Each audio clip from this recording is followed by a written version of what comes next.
8월 17일 쉴만한 물가교회 온라인 새벽 예배에 오신 여러분들을 주님의 이름으로 환영합니다. 오늘 우리들은 이사야서 51장 9절에서 11절의 말씀을 근거해서 여호와의 팔이여 깨소서라는 제목을 가지고 함께 하나님의 말씀을 생각해 보겠습니다. 먼저 말씀을 생각하기 전에 한 가지 광고사항을 안내해 드립니다. 다음 주가 아닌 8월 22일에서 25일 새벽 예배는 제가 한 주간 휴식의 시간을 가지면서 쉬게 되어집니다. 하지만 우리 성도님들 기도의 시간을 기억하시고 이 시간 기도하시는 성도님들이 되시기를 권면해 드립니다. 하나님의 말씀을 생각해 보겠습니다.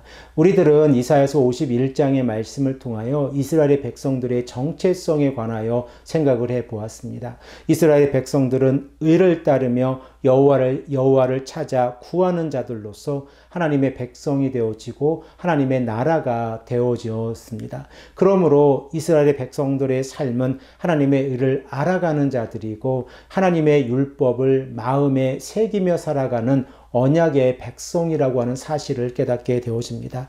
이러한 삶을 살아갈 때에 하나님께서는 언약의 백성들에게 약속해 주신 그 모든 것들을 이루어 가시기 위해서 이스라엘의 백성들이 하나님께 간절히 간구하며 나아갈 때에 그 모든 것들을 공급해 주시고 어려움으로부터 보호해 주신다고 하는 사실을 깨닫게 되어집니다. 결과적으로 하나님께서 이스라엘 백성들에게 의를 베풀어 주시고 구원을 베풀어 주신다고 하는 사실을 우리가 말씀을 통하여 깨닫게 되어집니다.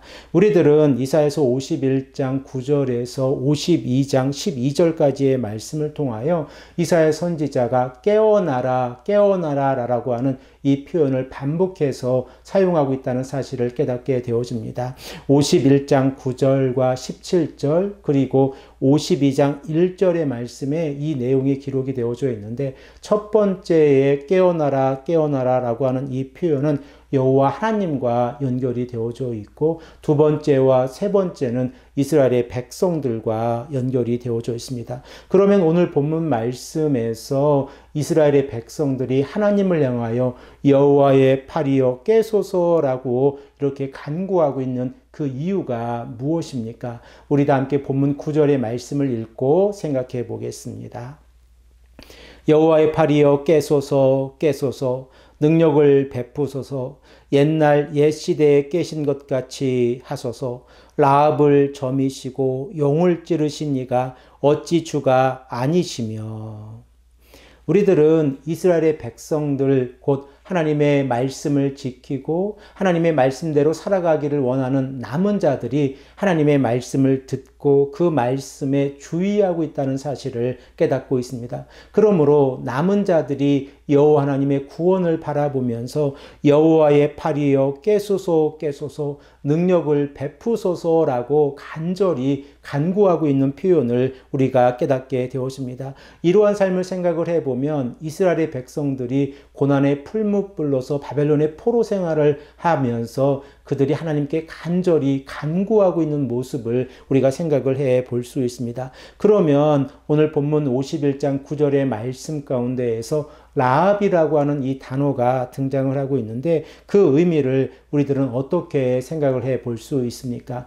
우리들은 이사야서 30장 7절의 말씀을 통하여 이미 고대 근동의 신화에 등장을 하고 있는 이 바닷속의 괴물 라합에 관하여 생각을 해 보았습니다. 라합은 세상의 질서와 균형을 파괴하는 모습으로 이스라엘의 백성들의 이미지 가운데 가지고 있는데 고대 근동의 신화가 이사야 선지자의 이 말씀 가운데에서 인용이 되어지고 있는 그 이유를 우리가 잠시 생각을 해 보기를 원합니다. 주전 750년경 이후부터 생각을 해보면 성경의 내용 가운데에서 반신화적인 내용이 포함되어져 있다는 사실을 우리가 깨닫게 되었습니다. 그럼에도 불구하고 이사야 선지자가 라합이라고 하는 이 고대 근동의 신화의 동물을 언급하고 있는 그 이유를 생각을 해보면 이 신화가 가지고 있는 이미지를 이용해서 하나님의 말씀을 전하고 있다는 사실을 깨닫게 되었습니다. 또한 라합이라고 하는 것이 문학적인 의미에서 고대 근동사회에서 사용이 되어질 때는 애굽을 상징하고 있고 용이 애굽의 왕을 상징하고 있습니다. 그러므로 이스라엘의 백성들이 이 라합과 용이라고 하는 단어를 통하여 출애굽의 사건을 다시 상기시키면서 하나님께서 이스라엘 백성들을 구원해 주신 것처럼 바벨론의 포로 생활을 하고 있는 이스라엘의 백성들을 구원해 주신다고 하는 약속의 메시지로 이사야 선지자가 언급하고 있다는 사실을 깨닫게 되어집니다. 우리 다 함께 10절의 말씀을 한 목소리로 읽겠습니다. 바다를 넓고 깊은 물을 말리시고 바다 깊은 곳에 길을 내어 구속받은 자들을 건너게 하신 이가 어찌 주가 아니시니까. 본문 10절 말씀에 기록하고 있는 것처럼 이사야 선지자는 출애굽의 사건을 상기시키면서 하나님께서 이스라엘의 백성들을 애굽에서 구원해 주신 것처럼 바벨론의 포로 생활을 하고 있는 이스라엘의 백성들을 구원해 주시겠다고 하는 이 믿음의 확신 가운데에서 여호와의 팔이여 깨소서 깨소서라고 간절히 간구를 하고 있습니다.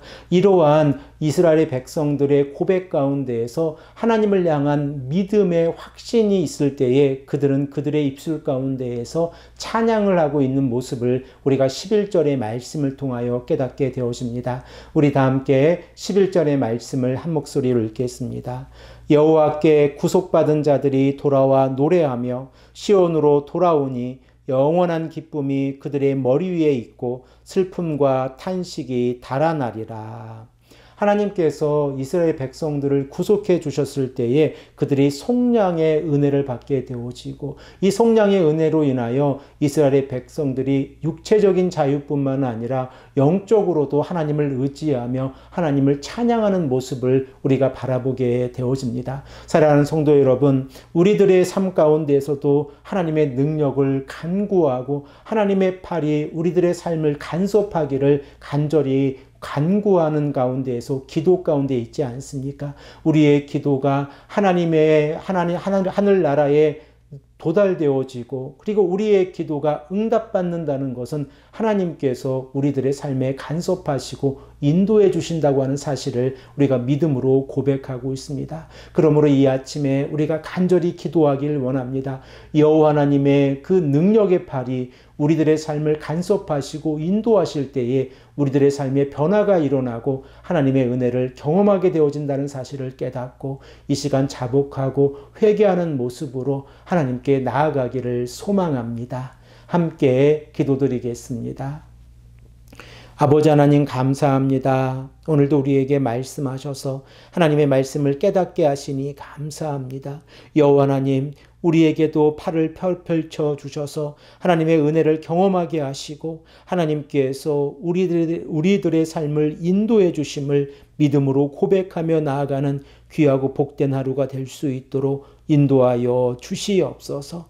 감사드리오며 사랑이 많으신 예수 그리스도의 이름으로 간절히 기도합니다. 아멘.